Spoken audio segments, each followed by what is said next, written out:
Madhu, coming back to, जैसे आपने कहा कि अब नज़र रखनी पड़ेगी कॉर्पोरेट अर्निंग्स पर।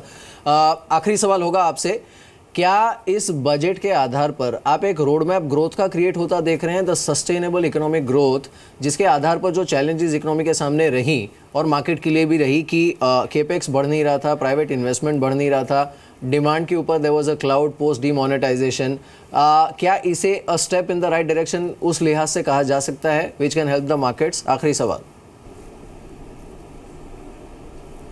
अनडाउटेबली अनडाउटेबली मुझे लगता है ये बजट स्टिमुलेट करेगा इकोनॉमी को, ग्रोथ को एक्टिवेट करेगा।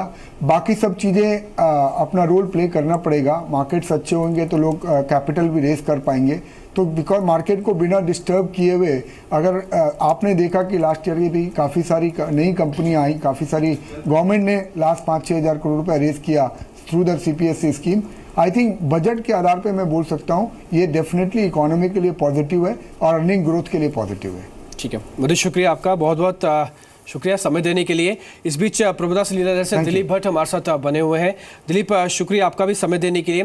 देखिए, GST एक अगला पड़ाव होगा जो बजट के बाद बड़ा इंपॉर्टेंट है, 1 जुलाई को आने वाला है।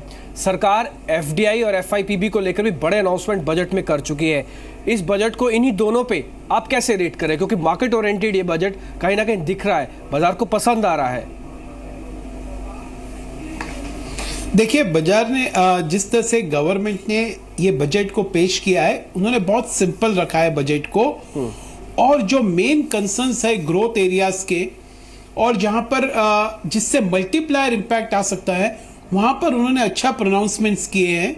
तो मुझे लगता है उस हिसाब से अगर हम देखें तो it will give a good impact to the economy, और उसको ट्रांसलेट करें हम कि शायद कंजम्पशन और overall earnings growth can get reflected gradually say over next 3 to 4 quarters।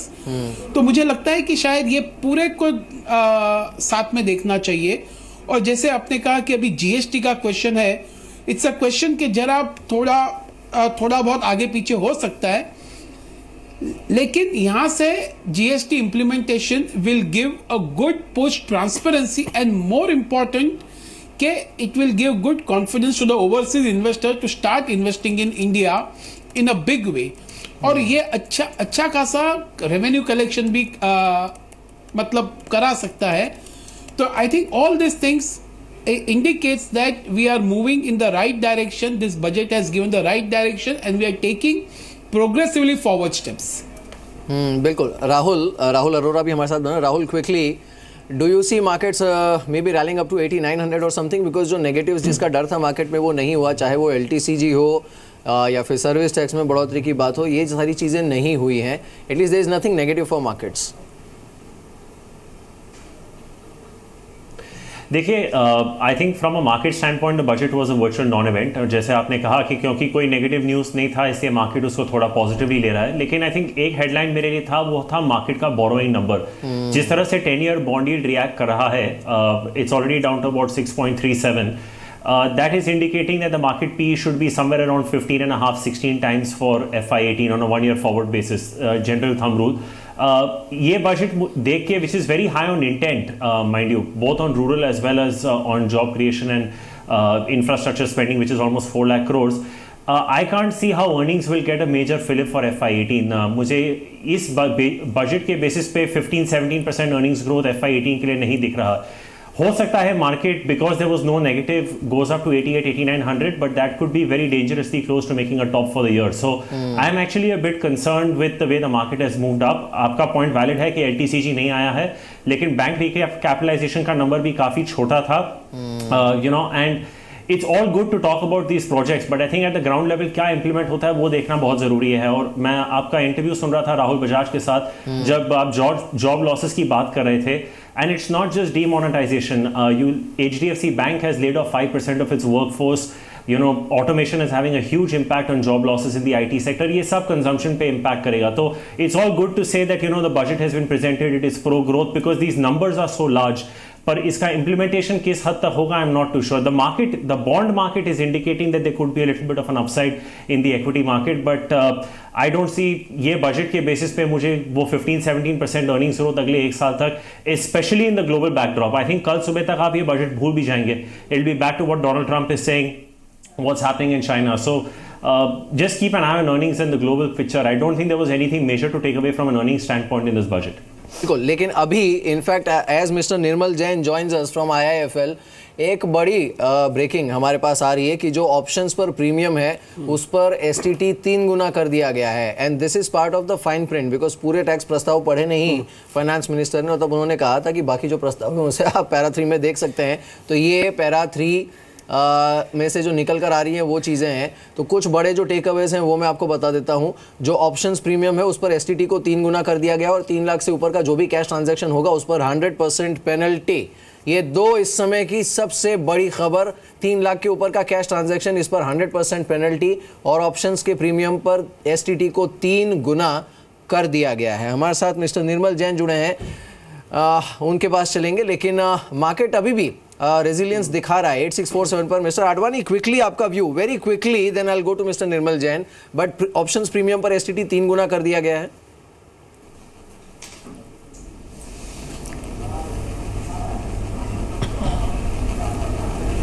कठिनाई दिया है, बट जो इंटरेस्टिंग चीज है कि government has said who is going to blink first. उसने ऑलिव ब्रांच दे दिया, आ जाओ ज़्यादा लोग टैक्स भरो और गवर्नमेंट का पॉकेट सब हो जाएगा मैचिंग। तो इसलिए उसने स्लैब भी उन्होंने कम कर दिया। तो for the poor this is a very good budget, for the market is also very good, and also if they have not touched excise at all, I guess they will take that in the GST. बिल्कुल, तो बिल्कुल हमारे साथ इसलिए सब ITC और शराब का कंपनी सब आई नो, वो सिंटेक्स तो लगा नहीं इस बार। आप हमारे साथ बने रहिएगा। निर्मल जैन हमारे साथ जुड़े हैं। मिस्टर जैन, बहुत बहुत शुक्रिया हमारे साथ इस बातचीत में शामिल होने के लिए। Thanks for joining us first on Zee. आपके लिए 3 की टेक अवेज क्या थे, एंड एज यू जॉइन मैं आपको एक हाईलाइट भी बता देता हूं जो कि फाइन प्रिंट में है। ऑप्शंस प्रीमियम पर STT 3 गुना कर दिया गया है, और 3 लाख से ऊपर जो कैश ट्रांजैक्शन होगा उसके ऊपर 100% पेनल्टी लगाई है। आपकी आवाज थोड़ी क्रैक हो रही है। Can you hear me now Nirmal? Can you hear me? या आई कैन हियर यू। या सो आई एम सेइंग 3 सबसे बड़े टेक अवे इस बजट के आपके लिए क्या रहे, द 3 की टेक अवेज, और साथ ही जो एक फाइन प्रिंट है कि ऑप्शंस प्रीमियम पर STT को 3 गुना कर दिया गया है, that's part of the tax proposal. इस पर आपका क्या रिएक्शन है? हाँ, सो ये ऑप्शन प्रीमियम को जो 3 गुना किया है वो शायद बजट की स्पीच में नहीं था, तो I missed out. That's part of the fine print actually. और बजट के जो 3 मेजर टेक अवे, एक तो जो कैपिटल एक्सपेंडिचर है वो 25% से बढ़ा दिया गया टारगेट में, जो कि ग्रोथ और इकोनॉमी के लिए बहुत ही अच्छा है।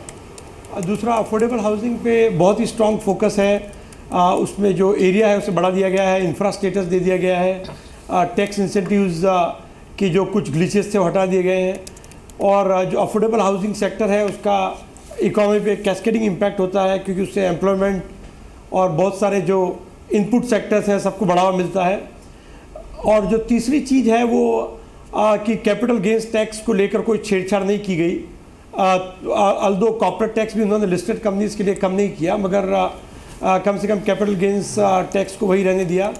उसके अलावा जो जैसे FIPB को डिसमेंटल कर दिया है, 3 लाख के ऊपर के कैश ट्रांजेक्शन्स अलाउ नहीं होंगे। So all these factors are in the right, all these measures are in the right direction for spurring growth. Nirmal ji, इस बीच प्रधानमंत्री मोदी बोल रहे हैं, सुनते एक बार। लेकर के स्वास्थ्य तक, उद्यमी से लेकर के उद्योग तक, टेक्सटाइल मैन्युफैक्चरिंग से लेकर के टैक्स रिडक्शन तक, हर किसी के सपने को साकार करने का ठोस कदम इस बजट में साफ साफ नजर आता है। इस ऐतिहासिक बजट के लिए वित्त मंत्री के साथ साथ उनकी पूरी टीम भी अभिनंदन के अधिकारी है। ये बजट देश के विकास के लिए पिछले 2.5 वर्ष में जो कदम उठाए गए, जो फैसले लिए गए, और भविष्य में और मजबूती के साथ आगे बढ़ने के इरादों के बीच ये एक बहुत महत्वपूर्ण कड़ी है। इस बजट को मैं देख रहा हूं। एक अन्य महत्वपूर्ण कदम है कि रेलवे बजट को जनरल बजट में मर्ज कर दिया गया है। इससे पूरे ट्रांसपोर्ट सेक्टर उसको इंटीग्रेटेड प्लानिंग में मदद मिलेगी। देश में परिवहन से जुड़ी आवश्यकताओं की पूर्ति में रेलवे अब अपना योगदान और बेहतरीन तरीके से कर पाएगी। ये बजट कृषि क्षेत्र, ग्रामीण क्षेत्र, सामाजिक कल्याण, इंफ्रास्ट्रक्चर, इन सभी क्षेत्रों में एक विशेष ध्यान आकर्षित करता है। निवेश बढ़ाने और रोजगार के नए अवसर पैदा करने की दृष्टि से सरकार की जो प्रतिबद्धता है वो इस बजट में साफ साफ नजर आती है। इन योजनाओं के लिए आवंटन में भी बहुत बढ़ोतरी की गई है। सरकारी निवेश को मजबूती देने के लिए रोड और रेल सेक्टर के लिए भी आवंटन में काफी वृद्धि की गई है। सरकार का लक्ष्य 2022 तक हमारे देश के किसानों की आय डबल करने का इरादा है, दोगुना करना है।